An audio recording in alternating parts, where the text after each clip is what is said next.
Becoming a successful professional speaker is a journey. How do you find that first stage, the next stage, and then the bigger and better stages? I'm Lee Hayes, your host. My co-hosts and I are here to guide you to a more successful speaking career. You're listening to Path to the Main Stage podcast. Hello and welcome to today's podcast, Path to the Main Stage. I am Lee Hayes, your host. I'm the founder of Go Leeward Speaker Management. And I'm flying solo today. I will not have a co-host because today we're going to talk about pricing. What should you charge as a speaker? And I don't have any one speaker right now who charges all different prices or is in different ranges. I didn't want to bring you one viewpoint of somebody who really is at the high end. I didn't want to bring you just a viewpoint of someone who's starting out. I want to give you something across the board, depending on what stage you're at, so you'll have better, more complete information. So you just get me today. I work with, if you're watching video, all those speakers behind my left shoulder and a bunch of others. And the speakers I work with at Go Leeward are generally speakers who need a manager, meaning that they get enough requests or at a high enough rate or just need help getting those rates and getting those contracts done. So that's part of my stable, but I also do Path to the Main Stage to help you, the emerging speaker, whatever emerging might mean for you. It might mean your first stage, it might mean your 100th, but you're just trying to up-level your price or your image or the number of stages you're on. So let's get right into it. Let's talk about pricing. I'm going to do this as a Q&A. Although the Qs are questions I've gotten from speakers over the years, people who contact me, people that I consult with, and always a lot of questions about pricing. The first question, of course, is how much should I charge? And that really is just going to be the topic of the whole podcast.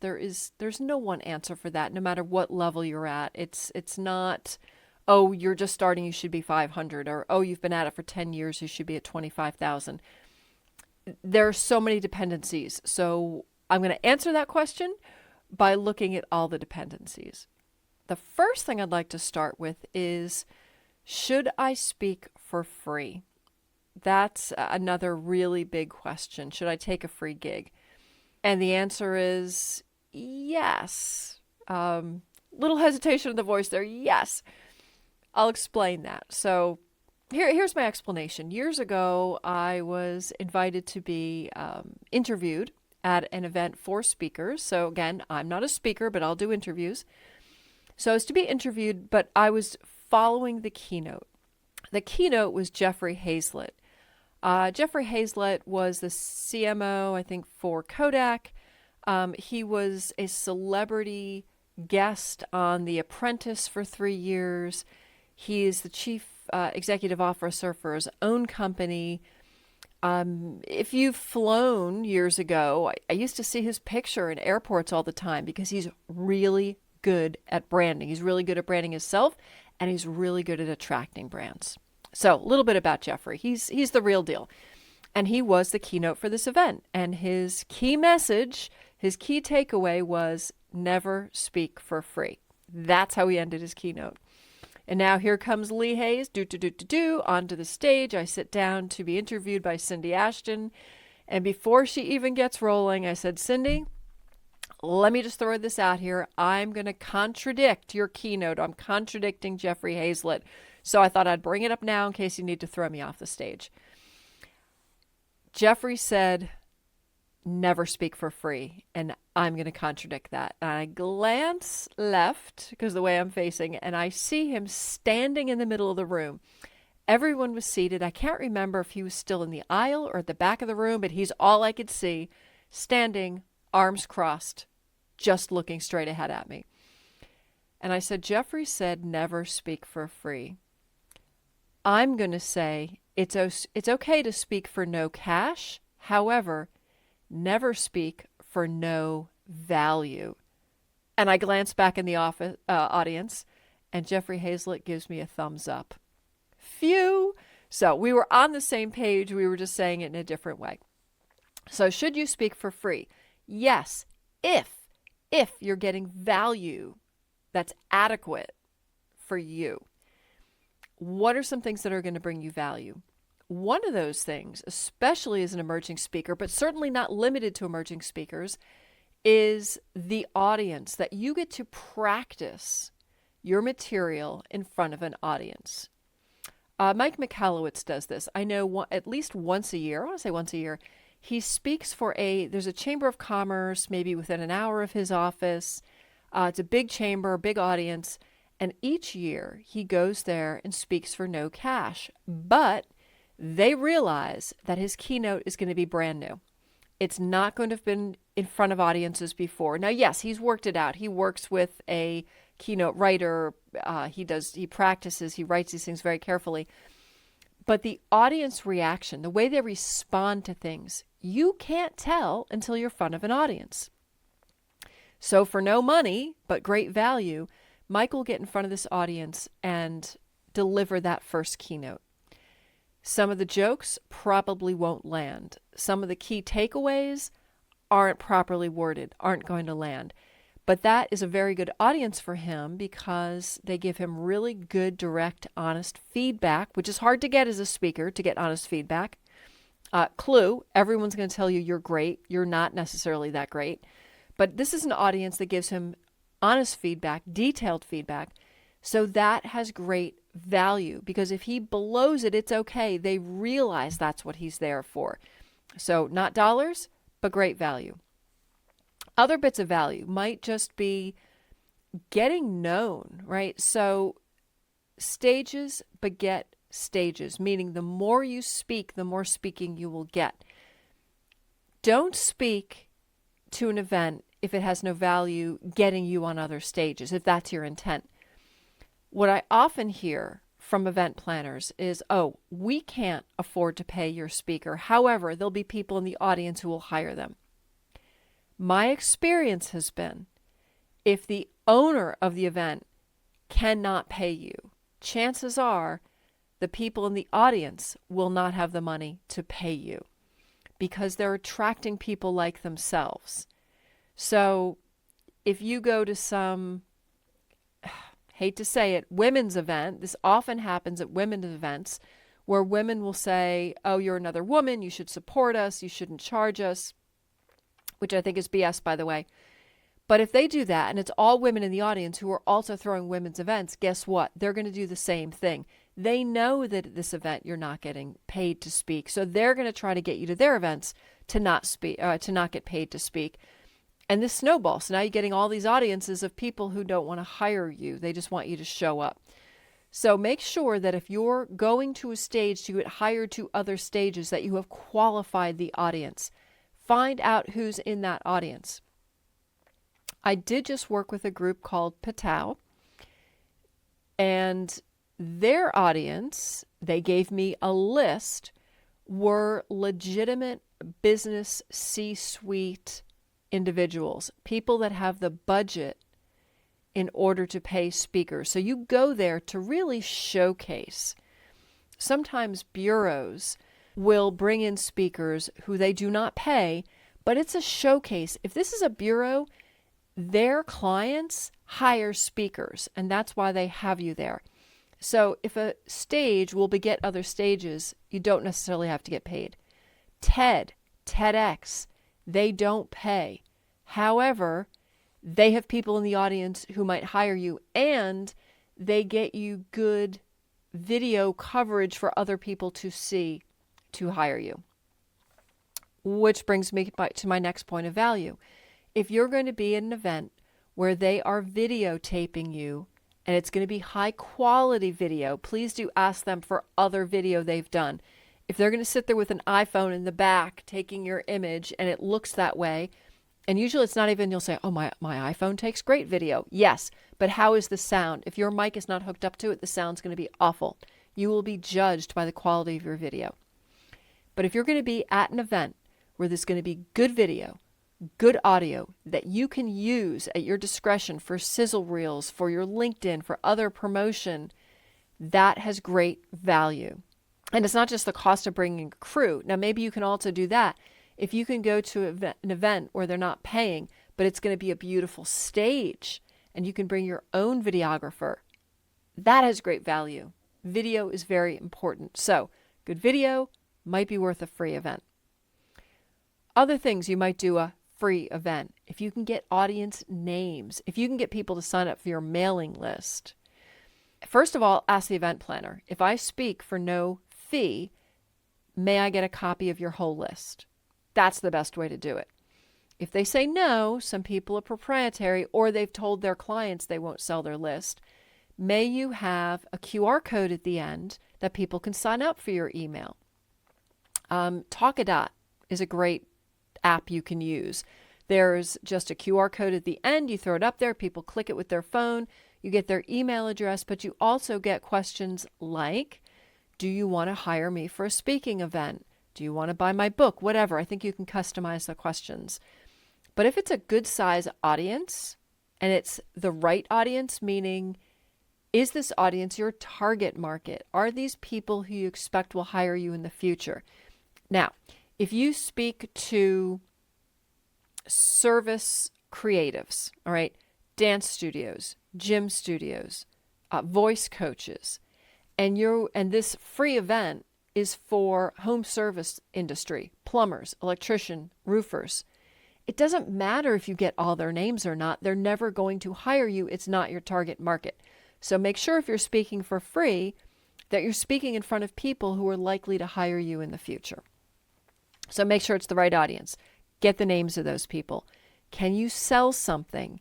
Because again, you're going to get value if you can sell something. Now, we're talking now about sell from the stage. Many sell from the stage events will be quote unquote free events, meaning they're not going to pay you cash because they know you're making money. You've got to be good at selling from the stage to use these events. You've got to know how to do that. And we'll have a whole podcast on selling from the stage. If you're not a sell from the stage speaker, there still might be things that they allow you to sell, even though you're giving a regular keynote where you're giving value. When people get off the stage, they might want to buy your book. They might want to buy your coaching services. Whatever that might be, you just have to be good on stage. And if it's the right audience, you're going to attract them without selling from the stage. Are you going to get press coverage? Getting your name in the press is always valuable. Damon John, love talking about him because he does so many things right, is a 5 to 6 figure speaker. That's what he gets to keynote at an event. But I know on good authority from my other speaker manager friends, about an event that he took for, we'll just say, very little money. As little as a new emerging speaker would get. But I said, well, how on earth did you get him for that little money? They said, because we were able to get him press. Now make sure if you are speaking at an event for press coverage that you're actually getting press coverage. At this particular event, it was a sporting event. They were going to have, I forget, 60, 80, 100 different people from the media there. But they didn't just say, hey, Damon, we're going to have these media people there. They guaranteed him interviews. They had them pre-lined up before he got there.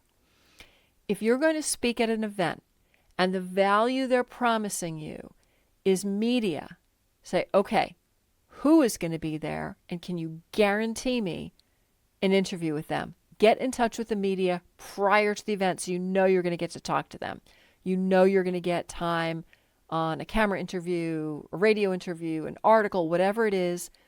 Huge amount of value, but you've got to make sure you're getting it. So, can you do a free event with good media? Absolutely. Media's everything. The number one reason people will hire you is your celebrity. People have heard of you. Well, how do you get heard of? You get in the media. Maybe you can get clients from the event. If this is your target market, clients might follow you, meaning maybe you throw events. I've had this situation before. Cindy Ashton's a great example of this.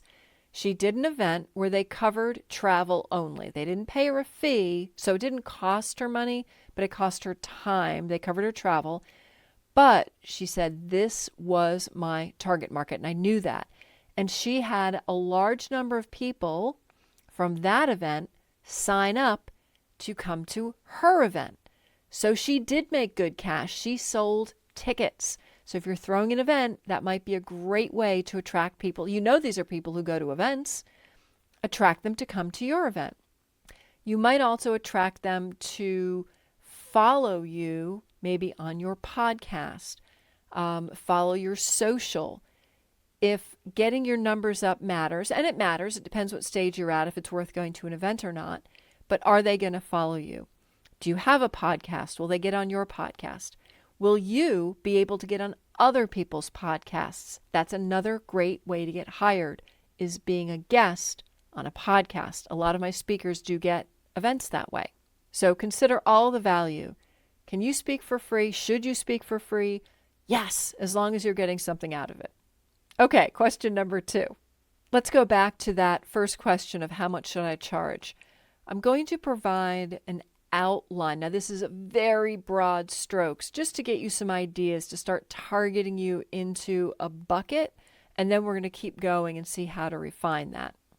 If you are just starting out, truly emerging from the egg here, you haven't been on those stages, any money is good money. You're probably going to start with Rotary clubs, Chamber of Commerce, Vista, different groups that bring in speakers on a regular basis that have a very limited budget, but that's okay. If you can get $200, $500, maybe $1,000 to speak, that is a fair place to be for an emerging speaker. And this is how you're going to get a lot of these Rotaries, these Chamber of Commerce, these Vista. Now, Vista, I haven't worked with them in a while because I don't have speakers that are really emerging that I place. But if you can get rolling with them, you can do one event after another for $500. That's their rate. At least it used to be their rate. That's okay. That adds up, and it's going to get you the exposure. It's going to get you the names on the list. You're going to get video out of it because if they're not taking video, you're going to be taking video. That's a fair place to start. The next, what I'd sort of consider step, is associations, small associations, state chapters, local chapters. These are generally not-for-profits, but they almost always have some speaker budget. If you go to an association and they say they only bring in industry speakers, right, people from their own industry, they're generally not paying them. If this is the Quilters Association and they only bring in quilters, they're not paying them. If they bring in speakers from the outside of the industry, then they generally are, or there's some sort of exchange. So start looking for these state events. Again, this is where target market comes in. Know who you're after. Start looking for them. But now you're at a rate where you can get $1,000, $2,000, $5,000 for these state events. I was in HR, human resources, for years and years. Every state has a human resource association, and they were usually looking for speakers around that 2,500 number. So that is a fair amount where you can get good business. Next level up, larger associations, maybe still at the state level, maybe now you're going to the national level. These are still generally not-for-profits, but this is another sort of price break for you. $5,000 to $10,000, very reasonable. Really large associations, national associations, $10,000 to $15,000 is not an unusual amount for them. So your rate is going to depend more upon the audience that you can attract than your skill level. Let's talk about skill level for a second before I get to my next brackets. Your skill does not always, often, reflect in your price. We'll get to that. You need to be as good as the price you ask for, or have the celebrity at the level of price you're asking for. But I know there are many speakers out there who get so frustrated because they are a better speaker, they are a more eloquent presenter than other people they see on stage who are getting larger prices. You can be the best speaker ever. You can have this amazing show, but if no one's heard of you, it's not worth much. You need to get celebrity to get your price going up. So do not depend 100% on your skill set. Absolutely you should practice. Absolutely you need to be good. And you cannot ask for more than how good you are because you're going to lose future gigs, right? If you get on stage because you say you're great and you're awful and you charged a lot, that gets around. If you went to some association, everybody's going to know how awful you were.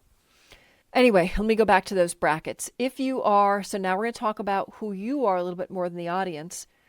If you have celebrity, you are known within your market, you can get more money than even somebody who's a little bit better than you who's not known. So you need to get known. Maybe they're great speakers, I don't know, but I know in real estate, housing, they're twins. I've never seen them. They're HGTV. They do flipping houses and decorating, things like that. They get a pretty penny for what they do for speaking as a set. If they were to step outside of that market and suddenly jump into finance, they're not going to get the same rate because they're not known there. So if you're known, you can ask for a higher rate within your niche than outside of it. So another thing to consider with your rate. Now, how else do rates go up? How big can they get?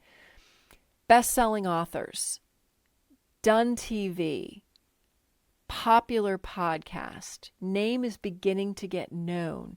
Now you're in that 15 to 25. And when I say best-selling author, please do not confuse that for Amazon. If you are an Amazon niche, I sold 25 books, I'm a best-selling author, that's not what I'm talking about.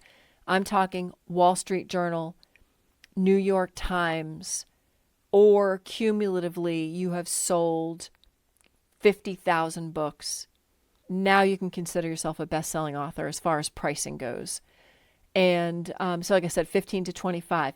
When you start pushing above 25, you need to have some level of celebrity. You really either have to be very well known within your niche, have TV.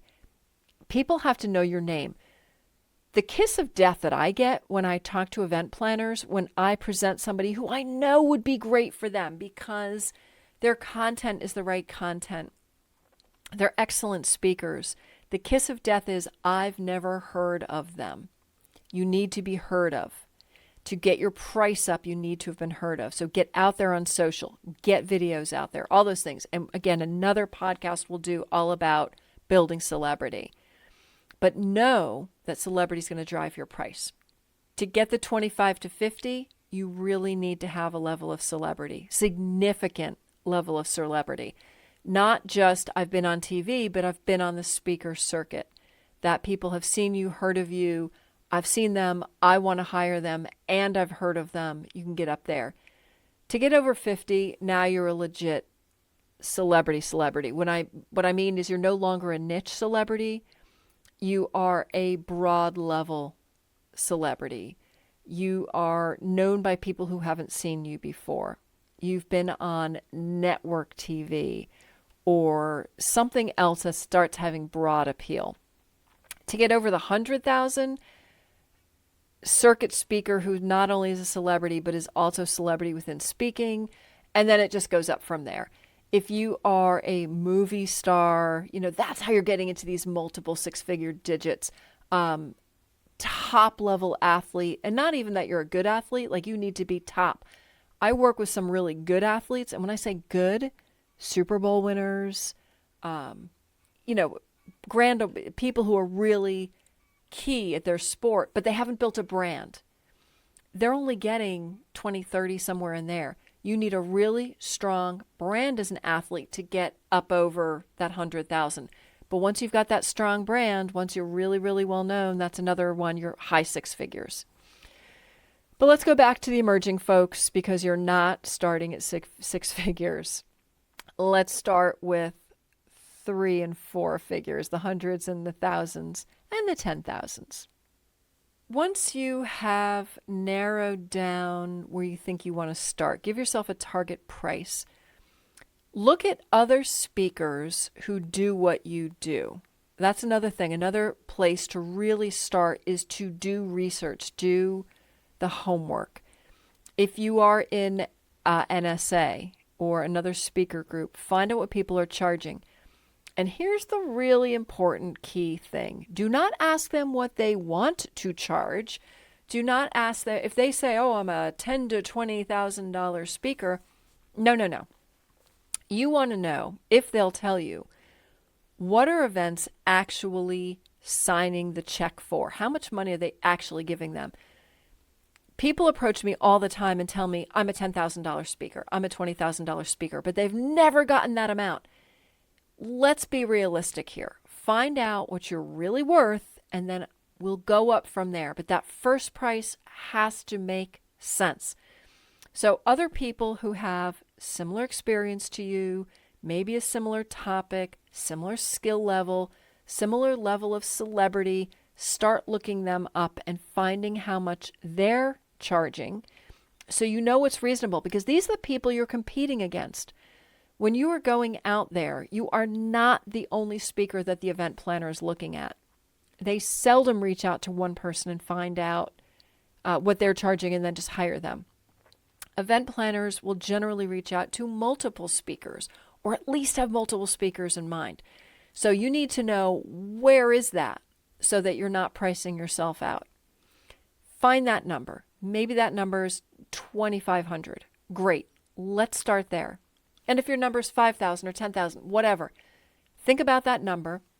And the first thing I want to say to you is your number is not your number. Your number needs to be a range for the most part. Once you get really high, yes, you can start sticking to a single figure, understanding that if you stick to one number, you're going to lose out on gigs. You're going to lose out on gigs because you're too high. You're going to lose out on gigs because you're too low. We'll get to that. But you should have a range. Almost all of my I'm going to say all of my speakers to some level have a range. So if you feel you're 2,500, get in your mind right away that you'll take as low as 1,000, but you're going to aim for 5,000. All right, that's your range. Now, you don't announce your range. You're not going to get on an event, a phone call with an event planner and go, "Hi, my price is 1,000 to 5,000." No. Your range is in your head. It's your target. But now, to fix your price for a particular event, you need to learn more about that event. To price yourself for an individual event, learn about it. Again, research. Is this an event that's been out there for years? Someone where you can look up and see who have their speakers been. Find out who's spoken there in the past. Research them. If you can't find anything about them, you can't find their websites, or nobody of them was with the bureau, anything like that, they might not be getting paid anything. If you can find their websites, maybe find them on a bureau, try to find out what you think they're charging. Do they have any rates posted? Look at other places where they've spoken. Get a feel for this. This is all before you get on the phone with the event planner. And yes, you should get on the phone with the event planner. If somebody just sends you an email and says, "What do you charge?" please don't respond with, "I charge 2,500.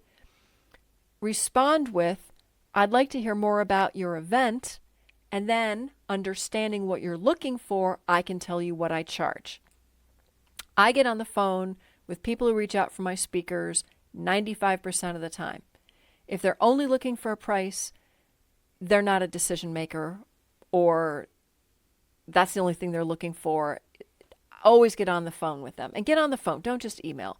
This is a human connection business. So learn about the event. And you want to know not only what have other people charged, because maybe you're not able to find that out.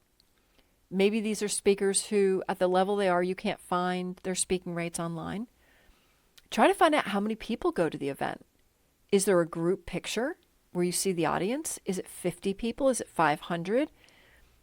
Look up the event's website. Do they charge people who go to the event? If the event is free, how are they going to pay a speaker? Or if the event charges $10 or $50 to attend, how do they pay a speaker? Maybe they have sponsors. It's not impossible. There are some events that just to get their numbers up, they will drive the numbers by not charging attendees, but then they get money from their sponsors. So look at that. Do they have sponsors at the event? You need to find money coming in order for them to pay you. So just have a feel for this before you get on the phone with them. If they charge a fee, if they have speakers they're paying them in the past, then when you get on the call and they say, how much do you charge? You can start with that $5,000 because you are confident at that point, or at least semi-confident, that they have money to pay that. Now, they might come back, and we'll talk about negotiation in a moment, and it'll be a whole separate podcast. They might come back with, you don't have that much, and then you say, okay, tell me about your event. Maybe there's something I can do for you. You can come down. If you start the call with, I charge $1,000, you're not going up. They're not going to go, oh, Lee, we don't pay $1,000. We only pay $5,000. Never happens. Never happens. You don't want to go in low, but you don't want to go in too high. You want to do your research, and you want to have a range.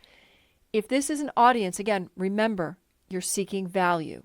You're not just seeking dollars, you're seeking value. So while your dollar range might be $1,000 to $5,000, your value range is $5,000. Like you want $5,000 in value. And you can even explain that to them. That's a great negotiation tool. You say $5,000, they say we don't have that much money. Go, okay, I need to get $5,000 in value. Like, what else you got, right? Can I get your audience names? Will there be video, et cetera, et cetera. Enough for another day when we do negotiation.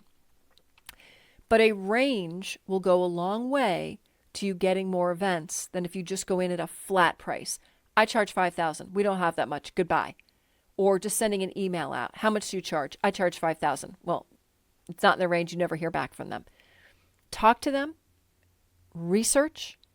Go in with the range. Can you be too high? Yes.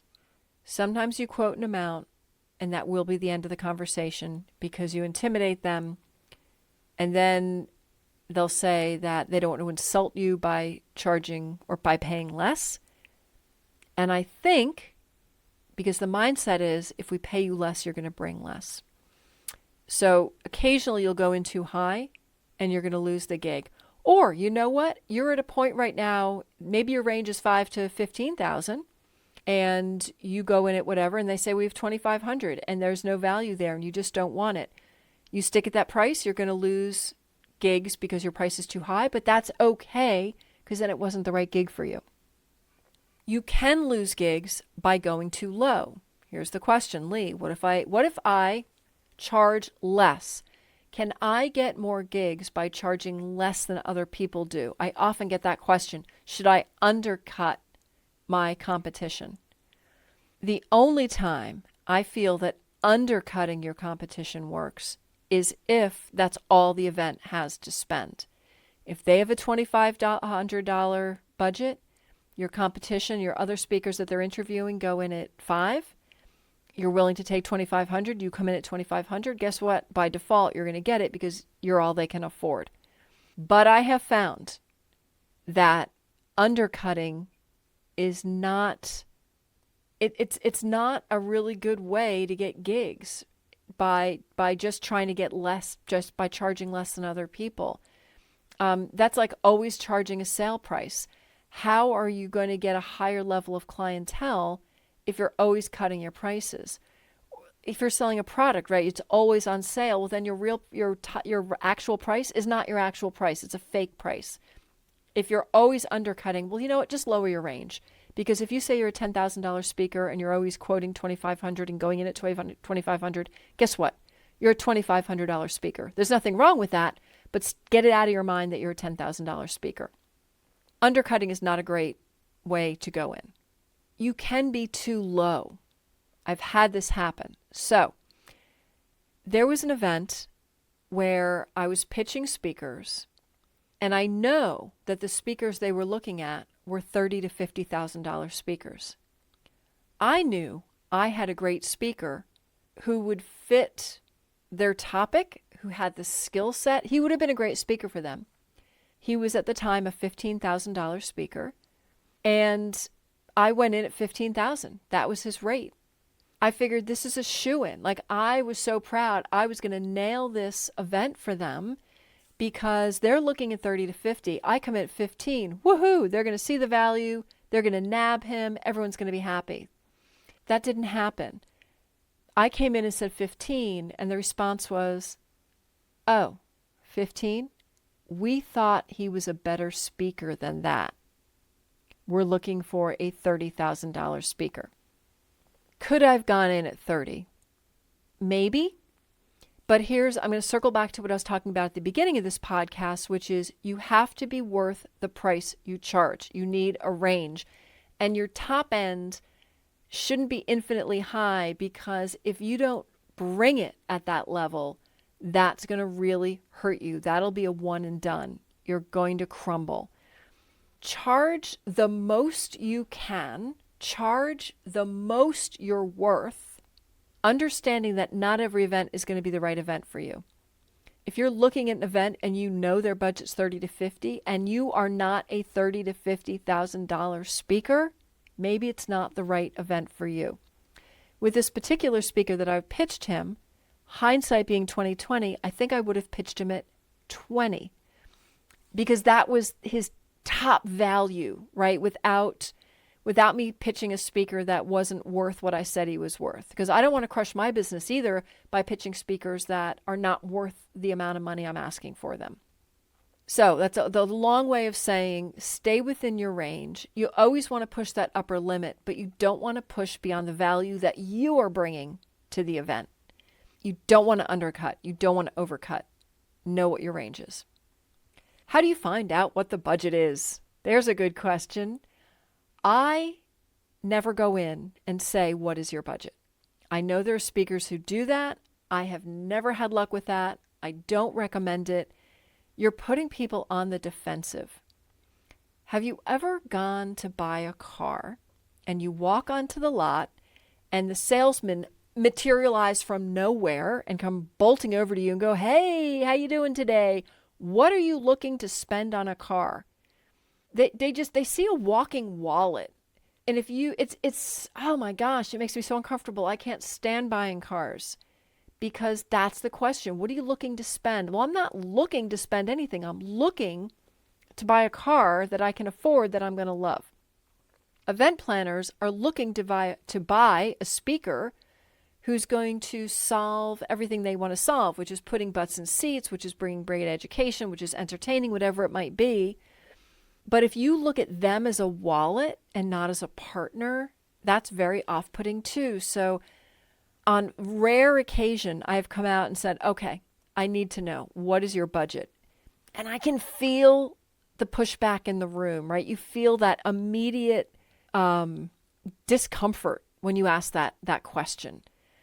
So I never open with that question. It's not, hi, how are you today? How much are you looking to spend for a speaker?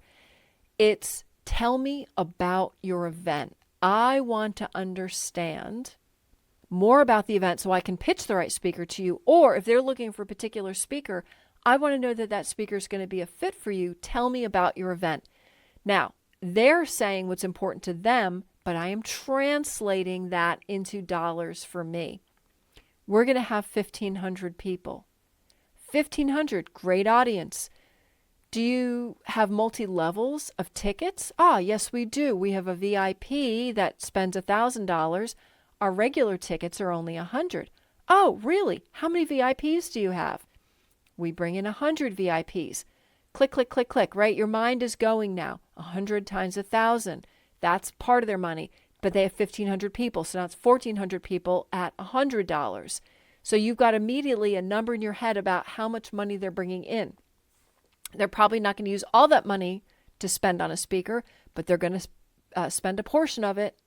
So you've got an idea of how much money they've got coming in. Then, is this a sponsored event? Do you get sponsors? Really? Do you have tables? Do you sell spaces? If I knew somebody who wanted a space, what do you charge for tables? You're asking about the event. To them, you sound very interested, but in your own head or the little calculator sitting next to you, you're putting numbers together so you better understand what they can spend. Then the best question I find, which gives me the most insight as to what their budget is tell me about some of the speakers you've had in the past and the ones that really resonated with you. Again, it's an empathetic question that you want to understand how they feel. So it makes them understand that you care about the event, but it also it gives you information about that event, about what they've spent in the past. The best predictor of future behavior is past behavior. If every year they've been hiring speakers who are in the $10 to $15 or $10 to $20,000 range, guess what? That's their budget. That's where you know you can go in. So I am always Googling names as they're giving them to me so that I understand what range they're in. If you know other people who are in your niche, people who you quote unquote compete against, other speakers who often get hired to similar events, you should know these names and know what they ask for so you have an idea. You know, for my speakers, when they pop out circuit names to me, I know where those speakers are. I know what they usually get. It immediately gives me a range. If all those things fail and you can't get information from them, then at some point you might have to ask, can you give me an idea of what your budget is? I want to make sure that I'm a fit for you. And if you really can't get an idea for a budget and you don't want to ask, I still really don't like asking. It's okay to give your price first. We'll go into this in the negotiation podcast. I know you've heard, I was taught, whoever says a price first loses. It's not a competition. You really do want the win-win. You want the event and you want the value that you're seeking. They really want you to as a speaker, and they want the value they're speaking. That is a win-win. They're getting a great speaker, you're getting a great gig. So it's okay to say your price first. Now, absolutely, if you do that too early in conversation and you come in at a rate less than what they would have paid, you're leaving money on the table. That's why you're doing your research first. That's why you're learning a point break where you think they're going to be. So you're not coming in too low. Working for charities or not-for-profits. Please note there's a difference. Not-for-profit is a tax category where they cannot declare a profit. They have the money that they bring in has to go out. It can't be bucketed as profitability. But it doesn't mean they're not making money. There are not-for-profits who make tons of money. And a not-for-profit is not the same as a charity. And there are many, many categories. I'm not going to get into too far detail. I don't know that much detail. But the way I categorize the difference is a charity is someone who's raising money to do a good deed with it, to give it away. I am raising money to give to St. Jude's, right? I am raising money for my own organization because we support stray cats. Those are charities. A not-for-profit might be a group that is just supporting itself. You know, we are member-owned or run, or we invest in the education of our members. That's not the same as a charity. What I can tell you is that if someone starts the conversation with, we're a not-for-profit, that is code for, we don't manage our money very well. Or we're not planning on paying you, or we pay less than you're worth. That opening, we're a not-for-profit, is immediately a statement of price. You're going to have to dig in now and find out what that means. But that's what it means to me, is we're going to fight on price every way or not pay much.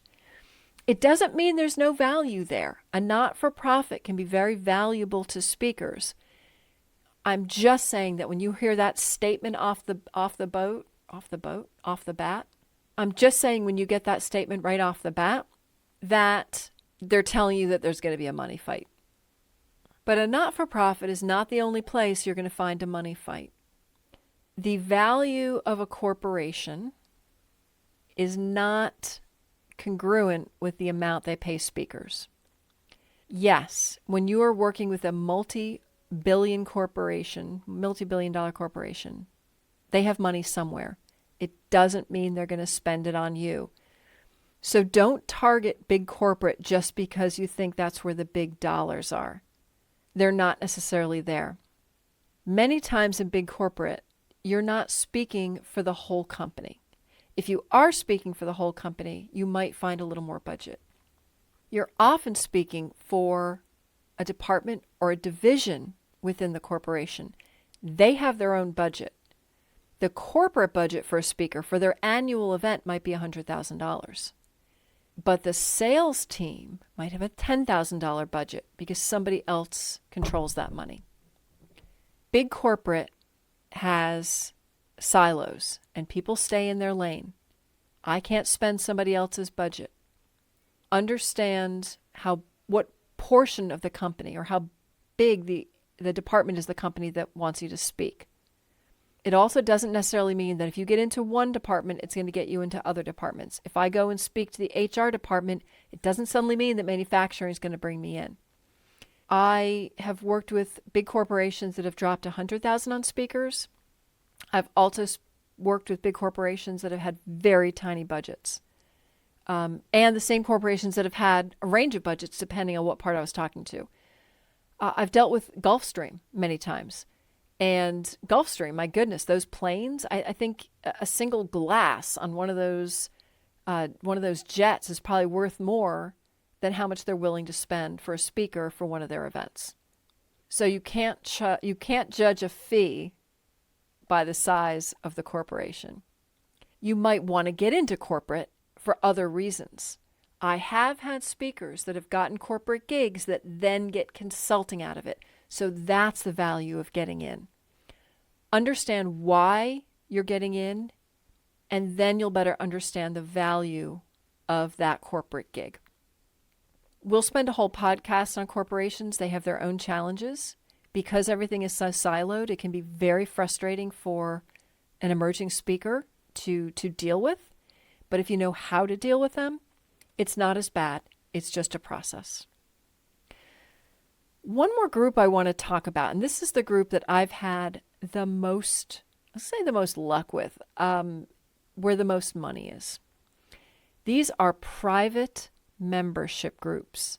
There are many, many private membership groups in the U.S. There are the not-for-profit associations where you can just become a member.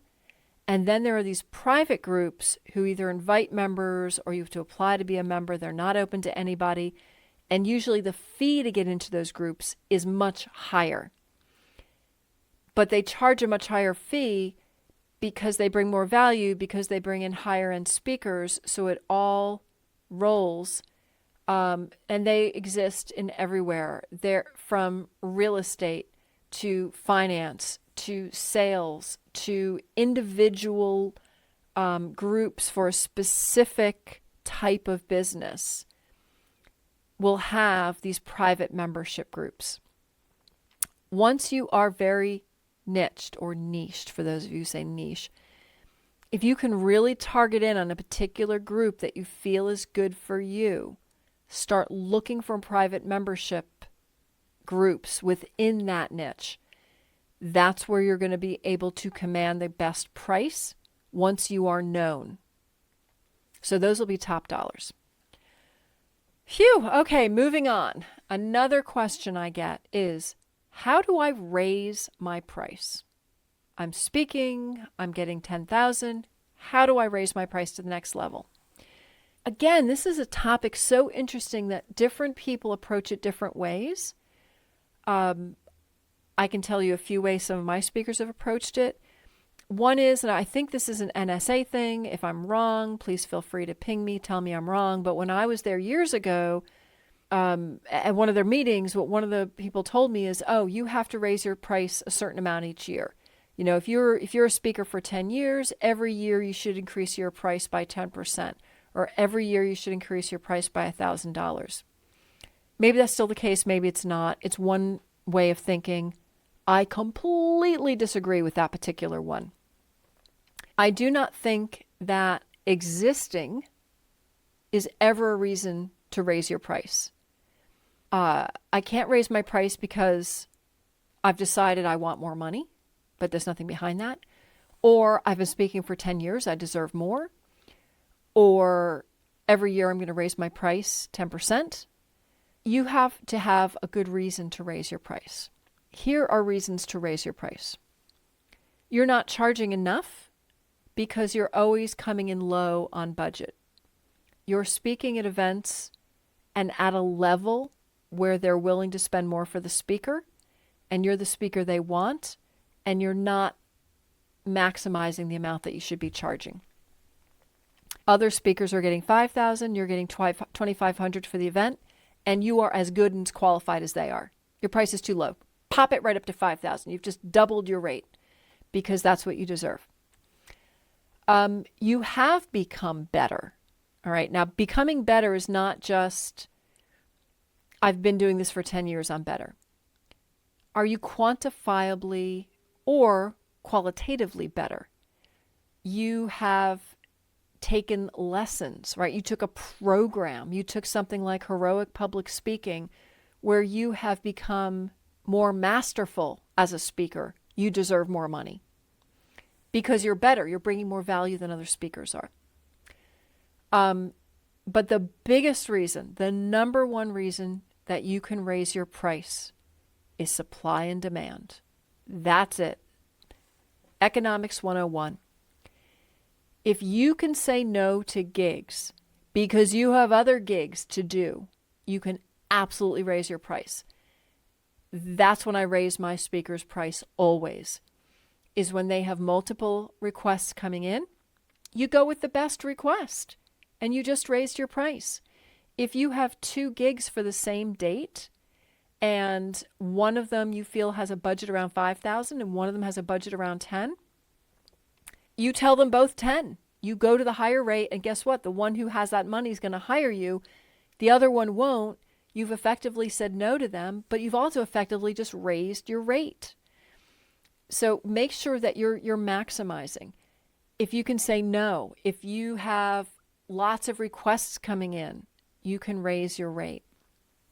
Another thing that some speakers do, and again, this is not a recommendation, it's just a comment, I'm just bringing you experiences that I've run across over the years, is to hit high and say no to a lot of gigs. You will be speaking a lot less.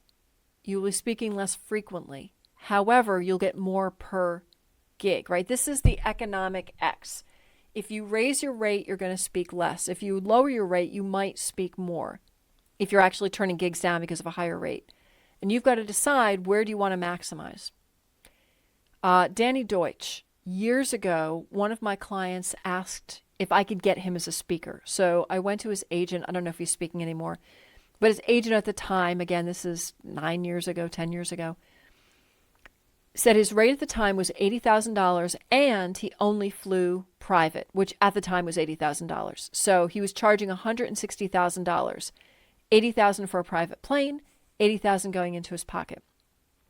My client could not afford that, was not interested in affording that. But the agent I was talking to who represented, I said, between you and me, and again, I think this is statute of limitations, it's been 10 years, does he really get that much to speak? And she goes, yeah, oh yeah, he gets it. But he only gets it once or twice a year. She said, he doesn't want to speak. He's not interested in doing lots of stages. However, if someone's willing to fly him somewhere on a private jet and pay him $80,000, then he wants to speak. Then he's willing to do it, speaking once or twice a year. If you raise your price and you dig and you dig and you have an agent, can you get that one high price gig a year? Maybe you can, but understand you're turning a lot down. Then you have people, and I think, what's his name? Harrington, one of the Shark Tank guys. He charges a lot less than many Shark Tank speakers do. He was one of the original sharks. When I looked at his rate, I had somebody ask for him. I was surprised by how low it was. Now, don't get me wrong. He still charges like bucks, for speaking, but much less than other shark speakers. But he's got a different way of making money.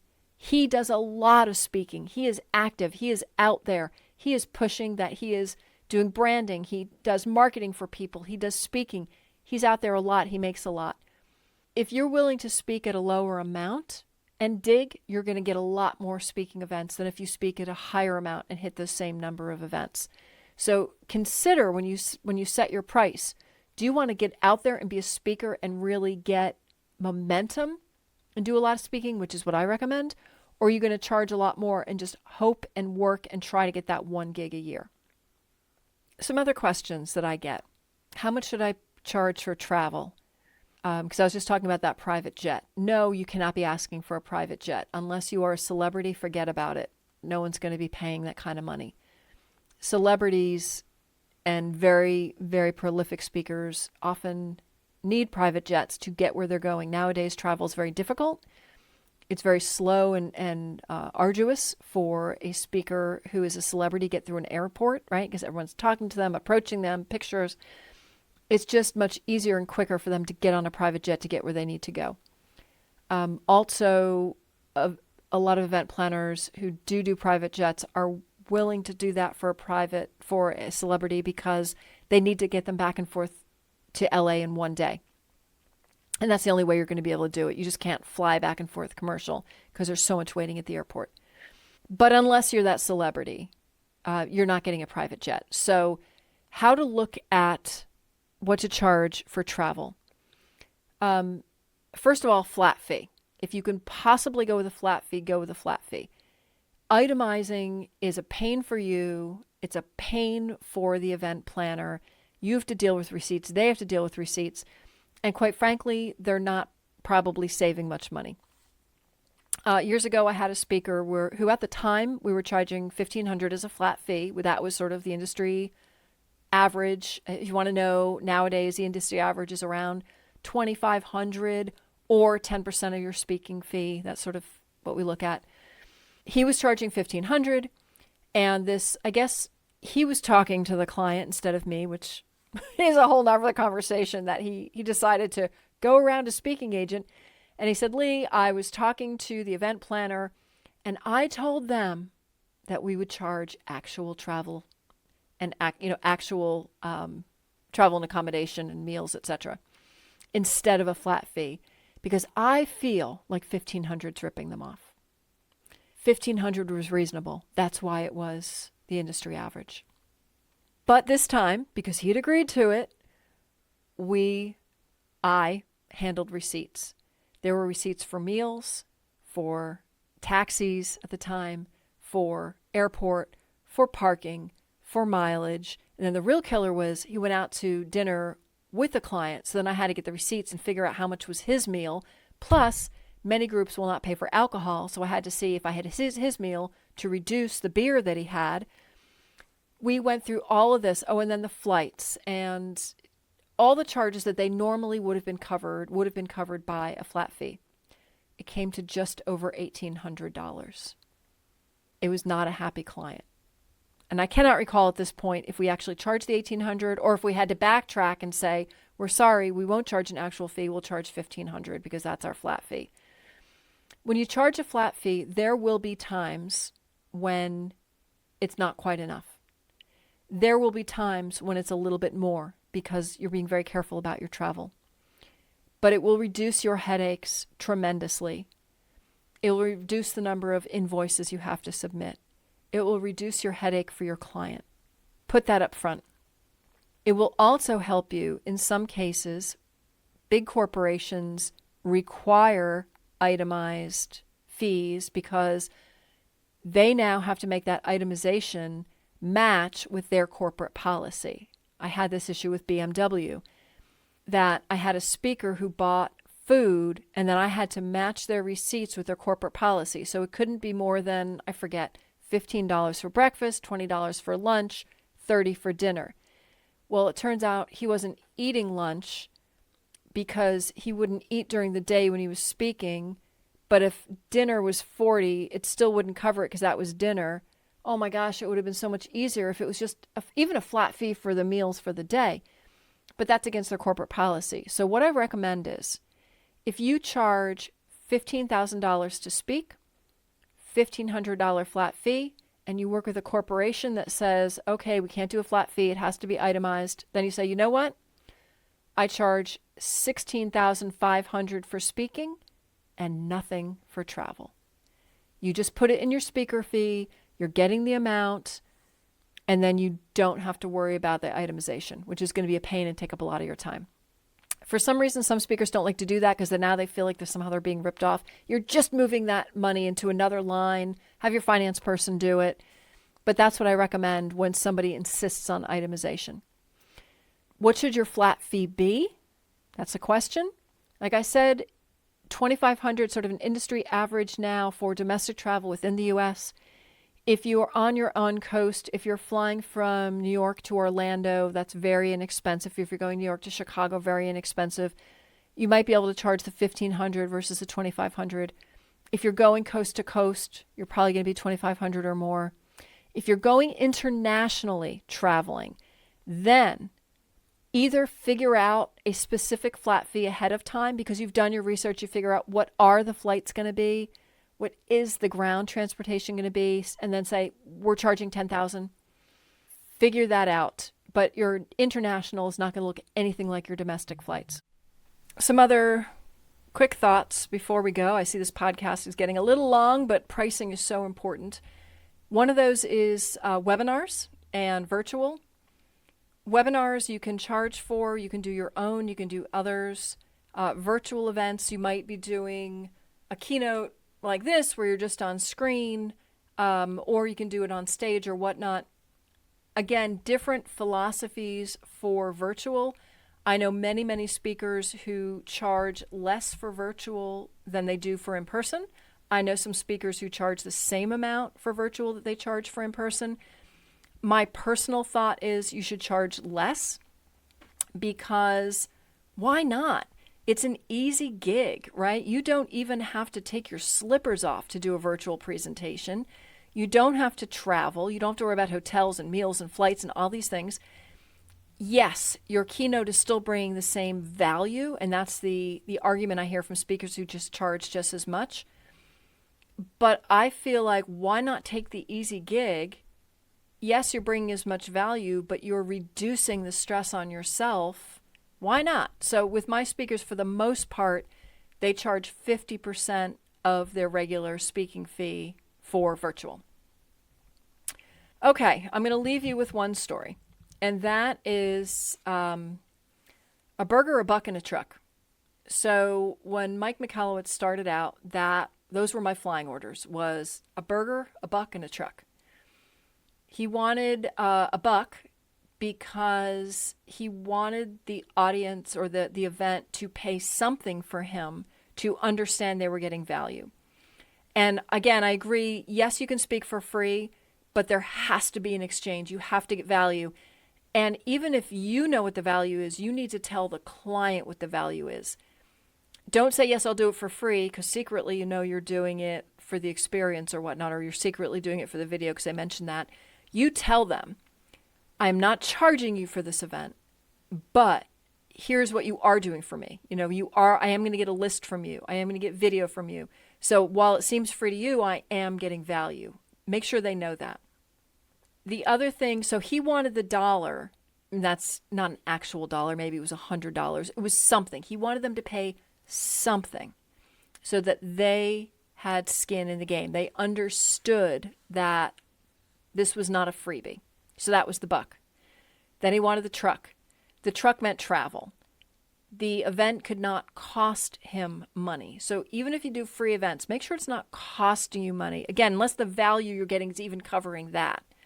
Try to get at least travel or hotel. I often do hotel separately. I'll do a flat travel fee, and then they've got to pay the hotel because often events will have a room block, so it's costing them less anyway. But it shouldn't cost anything out of pocket for you to go to an event. So the buck, the truck, they paid travel, and the burger, food, accommodations. They paid hotel, they paid travel, they paid a buck or a minimal amount to make sure they had skin in the game. Maybe that's where you should start as an emerging speaker. The buck, the truck, the burger. All right, with that, I'm going to leave you. This has been a long podcast, but I will be back, and we're going to definitely take some of the topics today and build out on them in the future. We're going to talk more about value and negotiating, which is a big topic, and certainly other things we talked about today. But I hope you got a lot out of it. If you did, please tell your friends. If you didn't, please tell me. And we'll see you soon on Path to the Main Stage podcast. Bye-bye. Thanks for listening to Path to the Main Stage. If you enjoyed the show, please subscribe wherever you get your podcasts. And for full video episodes, check out YouTube. If you want to be a successful speaker, you need to make it happen. My co-hosts and I are here to help guide you. But if you need more help, please check out pathtothemainstage.com where we can connect. And until next time, keep sharing your voice, keep showing up, and keep taking your path to the main stage.